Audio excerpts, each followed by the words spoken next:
Hey everyone. Okay, so hey, it's Sharon. I'm here with Todd Galde. He is a senior mortgage advisor and the branch manager of the San Ramon office of Commerce Home Mortgage. He's one of my preferred lenders, and he does an amazing job with my clients. So I really appreciate you, Todd, and I appreciate you taking time to do this meeting with me today. Lots of confusion about what's happening with mortgages, and I just wanted us to bring an update for people so that they can kind of wrap their heads around all the news stories they're trying to filter out there. Yes, absolutely. Where do I start?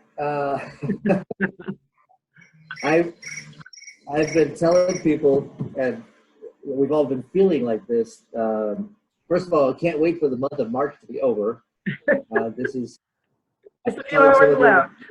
I was telling someone this morning that this month has been the longest year of my life. I know. We'll be glad when it's over. When it comes to more, so we won't. Obviously, the coronavirus has affected everything about what we're doing. You know, the good, the bad, the dropping rates in the beginning of the month. You know, all of that was predicated and really dictated by what was going on with the coronavirus and the potential for the damage, if you will, domestically, internationally, of course, and financially to our economy, right? Right. And when the feds, so I won't bore people with too many details, but the feds dropped the Fed funds rate, which is the rate that they announced they were dropping to zero, right? A couple weeks ago, 3 weeks ago. Those rates are not directly tied to 30-year fixed rates, home rates, although people think they are, right? And you know, every loan officer in the country got calls the next day saying, "Hey, can I get that 0% rate?" Right? Right. They're not related to one another, but what it does do is it does drive the cost of funds down, so banks can borrow. That's the idea: is banks will borrow and then lend at a cheaper rate, right? That's the idea. And so when the Fed dropped the Fed funds rate, there was a knee-jerk reaction by investors in the first week of March, between March 1st and March 6th. And interest rates dropped by nearly a percentage point, dropping from, let's say, 4% down to 3% in the span of 3 to 5 business days. Totally historical. We've never seen anything like it. And it was not good for the economy. It wasn't good for investors. And it was, you know, in theory, it was good for the public, right? Especially if you locked your loan during that time. Right. The problem was that during this week, there were trillions, literally trillions of dollars in locks in that 5 days. And on an annual basis, our normal number of locks per year is between 2 and 3 trillion. And we saw over that in 1 week. What it did is it's completely sucked reserves and finances from these lenders, from these investors. Because when you lock a loan, technically you have to pull the money out of circulation. So banks had no money. They literally had no money. The very next week, banks started selling off assets in order to liquidate themselves, because by law they have to have a certain percentage of liquidity in order to operate. Right? The government requires it. And so they started selling off assets. Mortgage-backed securities were some of the assets in order to refill their coffers, if you will. And by selling those mortgage-backed securities and those bonds, interest rates shot back up. So we saw a drop, and then by a percent, and it shot back up. Now, there's other complex factors to this, which I don't want to confuse what we're trying to talk about right now. But one piece I do want to mention is, you know, if people are trying to contact their servicer right now, which is basically the 1-800 number for the bill that you pay every month, right? Right. It could be the big bank, even though it might say, Bank of XYZ, that's still a separate entity that they're paying their mortgage to. It's what we call servicing department, right? And there are many servicers companies that are third-party companies that their sole purpose of existence is to service loans, right? They have a when you're locking trillions of dollars in loans and then you're funding those loans out over the course of the month of March, all of those servicers were losing all the loans that were being refinanced, right, off their books, and it was hundreds of millions of dollars. And so many of the servicers are having a tough time right now financially. So for people that are watching this, if you've been trying to call the 1-800 number to see if you can get a forbearance, by the way, skip your mortgage payment, and it's taking 2 hours on hold, right? In some cases, some servicers are saying, don't call us, right? And they're not answering the phone. That's why. So hopefully in the next 30 to 60 days, all of this will kind of will level off, or we'll kind of get back to some sense of normalcy. But that's basically what happened. Now, how does that affect interest rates right now? And I think you and I talked briefly about this. If someone is about to get in contract on a purchase, or they're looking to refinance and they haven't locked the rate right now, they're going to find an amazing discrepancy in pricing depending on who they're trying to get the mortgage from and the loan amount. We talked briefly about the 3 tiers of loan amounts. Across the nation, you've got a maximum conforming limit of $510,400. If the loan amount is below that number, so $510,400 or less, the pricing is going to be very competitive, depending on the lender that you're going to. But for the most part, competitive in the 3s on a 30-year fixed with decent credit. If you're above that number, right? So 511,000, for example, up to 765,000. The pricing is all over the map. I mean, I've seen quotes of 5.5%, 4.5%, $5,000 discount cost with points, and you can 6 different lenders, and you're going to get 6 different interest rates that are within 2 percentage points of themselves. Wow, it's staggering the difference. So, so for people that are interested in locking a rate, interested in looking at pricing, I heavily advise calling around for one thing, but be careful of the bait and switch too, because lenders, loan officers in particular, are losing deals left and right because the pricing is so volatile.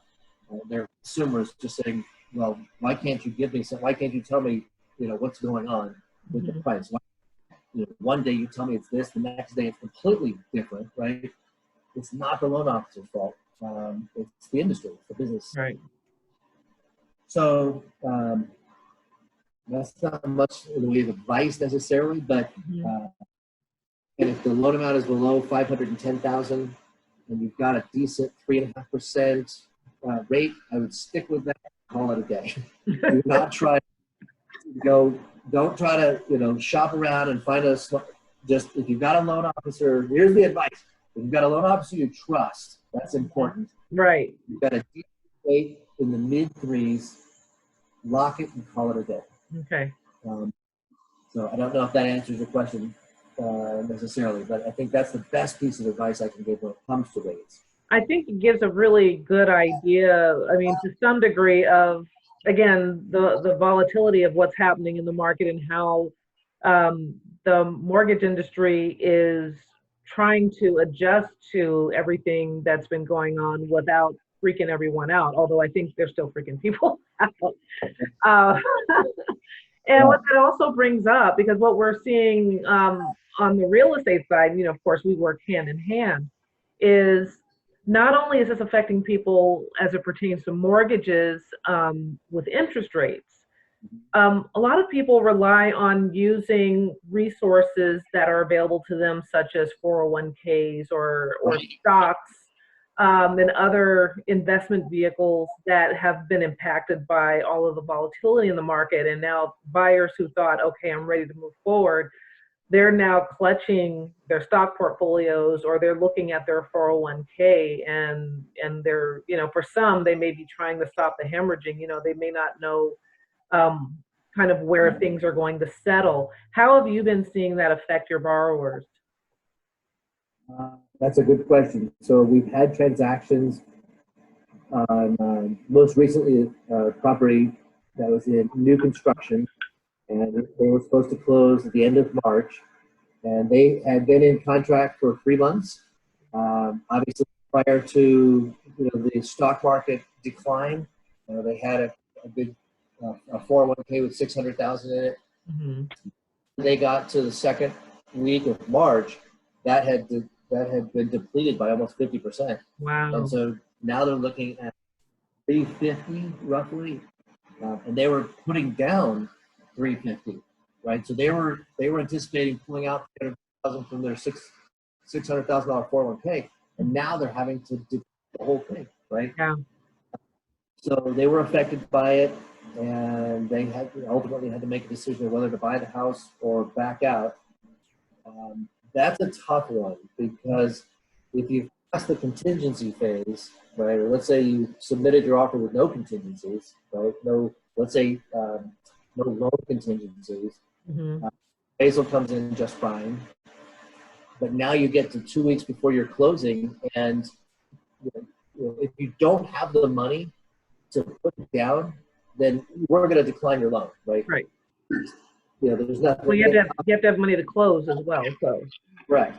Correct. And in that case, there's the seller cannot hold the buyer, to those the lack of contingencies, because they physically can't close. I think even a builder, but any seller would recognize that if this were the case, they would just let them go, right? They wouldn't hold them to their earnest money deposit and whatnot. But what happens if your asset is depleted from 600 to 350, and you're putting 325,000 down?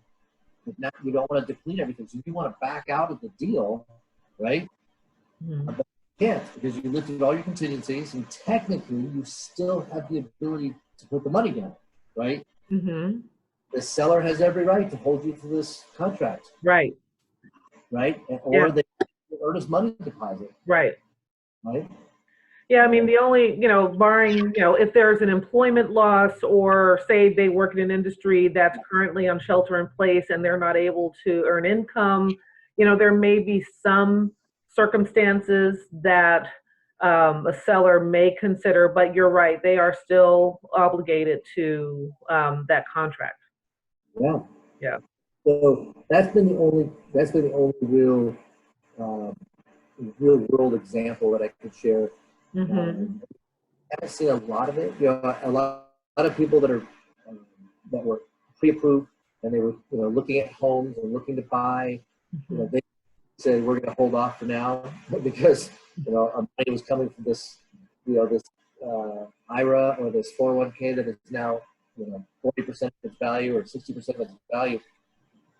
So we've had those cases, right, where people have decided to hold off buying for now.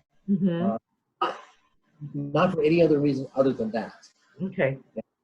So we're still working with them and as pre-approved buyers. How's the appraisal process been going? Have you seen delays in getting appraisals? That's a very good question. So we, as a mortgage banker, a company that owns a big portion of the actual appraisal management company, Mm-hmm. we're our appraisers. Technically, I can't call them, so I don't know who the appraisers are, but we can have a little bit more flexibility when it comes to the appraisals versus a bigger bank who may set protocol in place to avoid a lawsuit, for example, right? Or just we're in a very interesting time with this coronavirus. And so the bigger bank can say, we're not going to do appraisals at all until a set date. Right? Okay. And some of them have said that. As a mortgage banker, where we are independent of the government oversight, we're able to say to our appraisers, it's up to you. And as long as they have, they're safe about it, they've got the masks, of course, with the homeowner, right? Mm-hmm. We're closing 7 loans right now this week, and many of the signings are in the backyard, right, with a mobile notary. Right. Everybody got their masks on, and they put the documents down, and they step 6 feet away, and go sit. I just had one of those. Yeah. And so there's a way to do it, right? And Yeah. Careful to be safe. Right.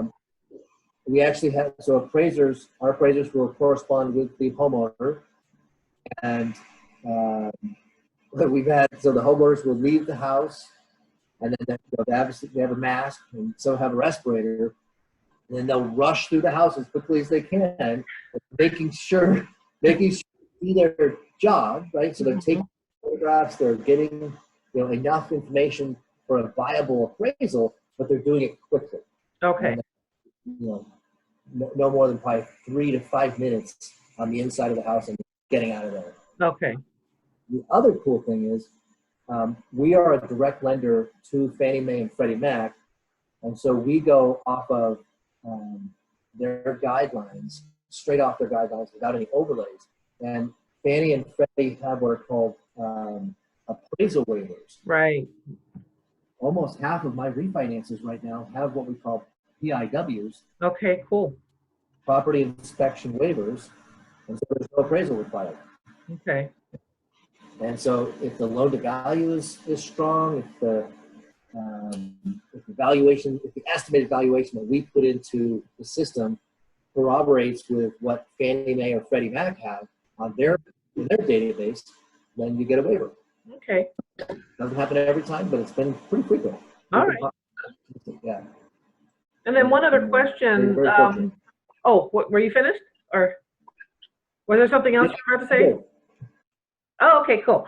No, so you're good. The other question, you brought this up a little bit with regard to the 90-day grace period that borrowers have an opportunity now to apply for. Do you have any recommendations on who, within terms of their servicer, ways that they can get the form that would enable them to apply for that grace period? Yeah. You're talking about the forbearance? Yes, thank you. Yes. So yes. So Fannie Mae and Freddie Mac actually have forms you can fill out. So your loan needs to be a Fannie or a Freddie loan. Okay. I can actually email you the links Okay. for both Fannie and Freddie. All right. Put that in the interview. Okay. But you can fill out the form really quick, and it'll tell you whether or not your loan is with Fannie or with Freddie. Okay. Yeah, and then if it is, then you can reach out to your servicer, to ask for the potential for forbearance. All right, and then of course how that servicer responds in terms what the terms will be of that will vary from one one banker to a bank to the next, essentially, right? Yeah. I mean, yes. And because I've heard in some cases there's some grace given, but then they may have to pay a lump sum like after that term is over, or I don't know. That's the thing. They'll probably have to find out from their servicer how they're going to repay that. Or does that make sense? Yes, it totally makes sense. And here's 2 points that I want to make with regards to this, because none of these details have really been ironed out, I don't think. Okay. 1 point, the servicer will the payment from the borrower, right? But they still have to make a payment to the investor that holds the mortgage. Okay. I don't know if the investor has authorized the skipping of these payments. So So in theory, the servicer is being hit by having to be out of millions of dollars of mortgage payments if they're having to make these payments still to the investors. Right. Now, I don't know all the details. You know, the government may be financing or helping the investors, right, by connecting, closing the gap on that. Mm-hmm. I don't know that for sure, but I know that they're going to have an issue if they're having to pay the investor and being forced to skip a payment from the actual borrower. Right? Okay. And there's millions of lost revenue. So I don't know what that looks like. The second point I want to make is related to consumers, and this is really, really important. They may tell you, the person that you're talking to on the phone may tell you that your credit will not be affected negatively, okay? Because they were told that by their manager, right? And maybe they've got a letter from corporate. Somehow, some way, the credit bureaus are not going to be reporting the 30-day lates. But I can tell you, based on history, because I've been doing a lot of credit analysis and credit enhancement for the last 2 decades, trying to facilitate hundreds of thousands of people missing mortgage payments and then not posting those as 30-day lates on a credit is a disaster waiting to happen. I mean, I sincerely think you're going to have tens of thousands of people with missed mortgage payments, and it's going to affect your credit considerably. Now, could you go back and get it fixed? Get it removed, right? Because they technically had to. Sure, but you're talking about literally hours and hours and hours on the phone with the creditor, with the servicer, to prove that the mortgage, you were given the authorization to skip the payment. I'm telling you right now, if I didn't have to miss my payment, let's say I didn't lose my job, or let's say I lost my job, but I had a cushion, I had a reserve, I had funds to make the payment, I would not skip the payment. I would make the payment. I mean, I have, I think you know this. I've spent hours and hours and hours on the phone with these servicers and these credit collection agencies helping people fix credit, right? Right. I mean, it's countless hours trying to fix something that shouldn't have ever happened.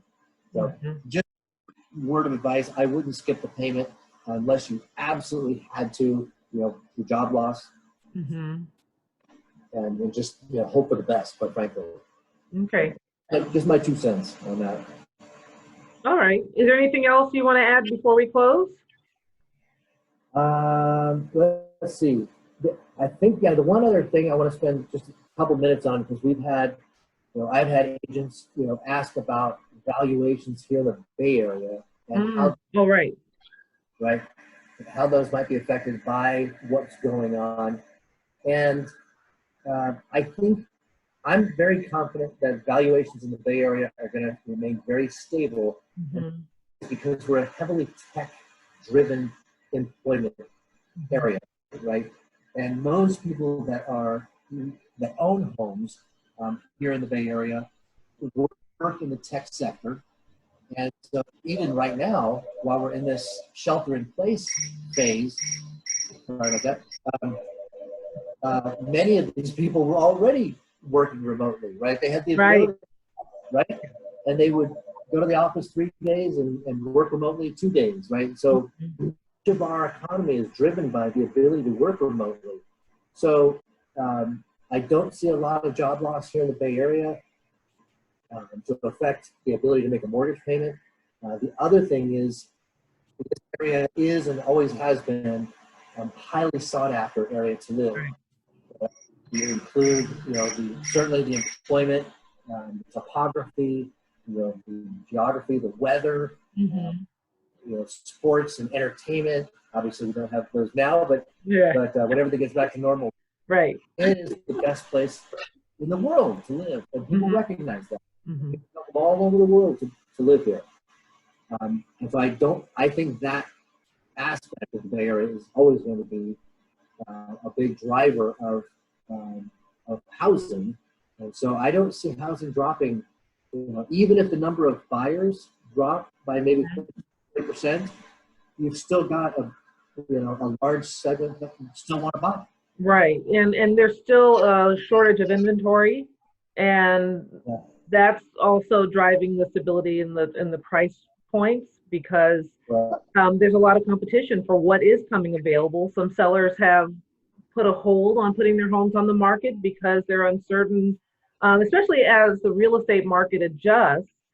For the last few weeks, realtors have not necessarily been regarded as an essential service. Thankfully, the CISA deemed that we are last Saturday. However, there are still things in the works. Just today at 1 o'clock, I think 7 of the 9 Bay Area counties went ahead and deemed real estate as essential service. It doesn't mean that we can now run out and have open houses and broker tours. We have to conduct our business a bit differently than we have before. But what we're seeing is an opportunity where for a while we're like, well, how do we show property? People want to physically see. Real estate's one of those things you kind of want to see and touch before you make this huge investment. And while we have technology that allows us to do virtual tours, and as much as possible, they want us to continue showing virtually, there are just certain tangibles that you can't see virtually. So we do our best, but like a person can see the home virtually, they can write the offer subject to a visual inspection, and then once they're in contract, they can do that visual inspection, and then they still have that opportunity within their contingency period to back out if things don't meet their expectation. But a lot of times when I'm showing buyers, they walk into a home after they've seen it online, like, wow, everything looks so much smaller than it did in the photos. I'm like, well, yeah, the wide angle lenses work magic. And so we're making some adjustments, and those changes are coming every single day. So we just had a meeting with Bay's Association of Realtors. That's what I met with before I came onto this meeting. And we had our legal counsel from Bay's Association. We had our treasurer from California Association of Realtors talking about the changing laws, but things are still changing. Even right when our meeting started, they had just received that change from the counties. So I think we're going to be seeing some changes in how our business is done. I think we're going to see a lot more implementation of technology. But the message, I think, with all of this, part of my doing these interviews this week is wanting to help consumers understand how the housing market is working. There are tons. I'm glad they saw that it's essential, because there are people who have to sell a home. Selling a home is not something you just say, oh, I'm going to sell my home. There can be very compelling reasons. You may lose your job. That's a big reason a lot of people may find now. They've lost their job, or their business has had to shut down because of loss of revenue over the last month.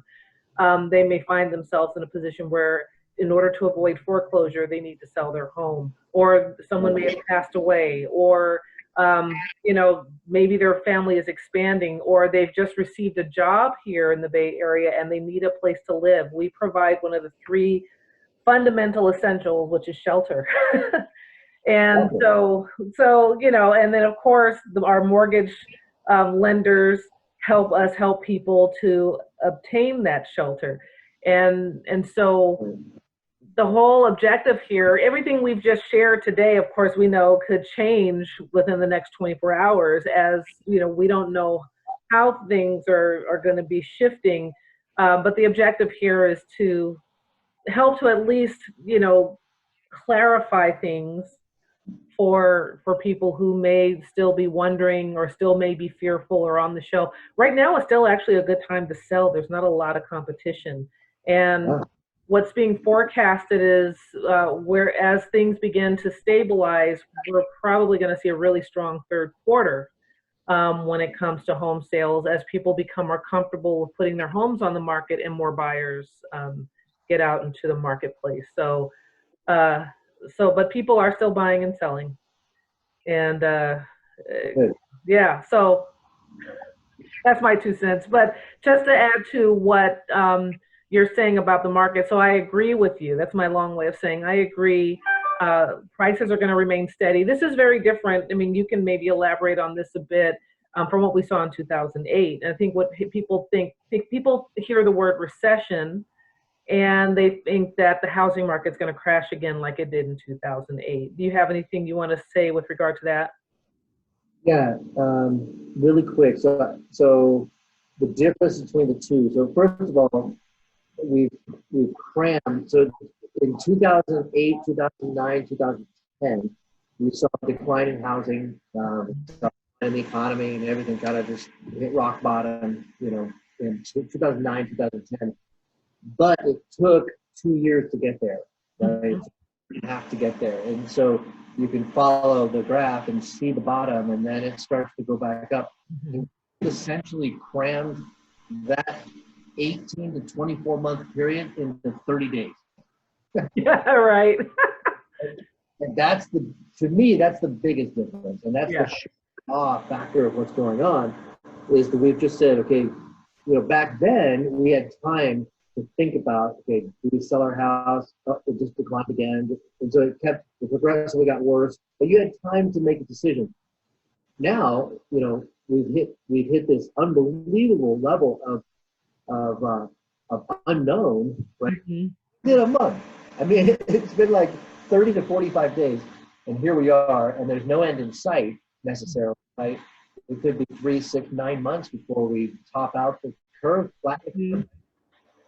So that's the first big difference between the two. I think the other big difference, which I think is actually most important and a positive to all of this, is that we still have an incredibly robust economy. Yeah. The sector of mortgage lending that drove the downturn in 2008, 2009, and 2010 was based on lending that shouldn't ever have. Right. And a great bulk of the people who defaulted on their mortgage did so because they had no equity in the home. They didn't have any income. They lied about their income, essentially. Right. And so, when it came time, when the valuation even went down 5% and then 10%, they had no reason to stay. Well, and a lot of adjustable mortgages back then too. Yeah. So, and a lot of the economic foundation was completely eroded because mortgage-backed securities were fake. Basically, we didn't know what was in these securities as they were being sold on the secondary market. And so today, you have a much stronger, much sounder economic foundation with which we are sitting on. And certainly, I feel terrible about people that are losing their lives to this terrible disease, people that are losing their jobs because of what's going on. But we still have an incredibly sound economic foundation for our country. And I think when our scientists and our doctors, when everybody figures out a solution and we flatten the curve and we kind of begin the process of getting back to normal, that economic foundation will still be there. Right. And so I see a very quick, not very quick, a reasonably quick recovery. Yeah, exactly. Especially from the economy standpoint. Yeah. So 2 big differences I see that I think apply to the consumer and to people on Main Street. So I hope that's helpful. Yeah, no, that's very helpful. And Todd, so just in case someone watching this would like to reach out to you and just, ask if they have questions or, how's the best way for them to reach you? Yeah. So best way, quite frankly, is toddgalde.com. And Todd with 2 D's, and Galde is Galde. And that's all my contact info and everything, to be able to reach me. And my phone number, that's obviously there, but 925-381-8190 is the number that's 24/7 is, Right. And I'm laughing because I know your phone's been blowing up over the last 30 days. Yes, I have 7 unanswered voicemails while we've been sitting here. Oh my goodness. All right. It is what it is. I'll cut you some slack then. Well, Todd, I want to thank you for taking time out today to talk to me and to share this information. Again, um, as we're like now, what, three or 4 weeks into this, and with news changing daily, just wanted to touch in with folks, and who knows, we may have different news that we need to share coming up, but I appreciate your time. Absolutely. This is very good. Thank you for the opportunity.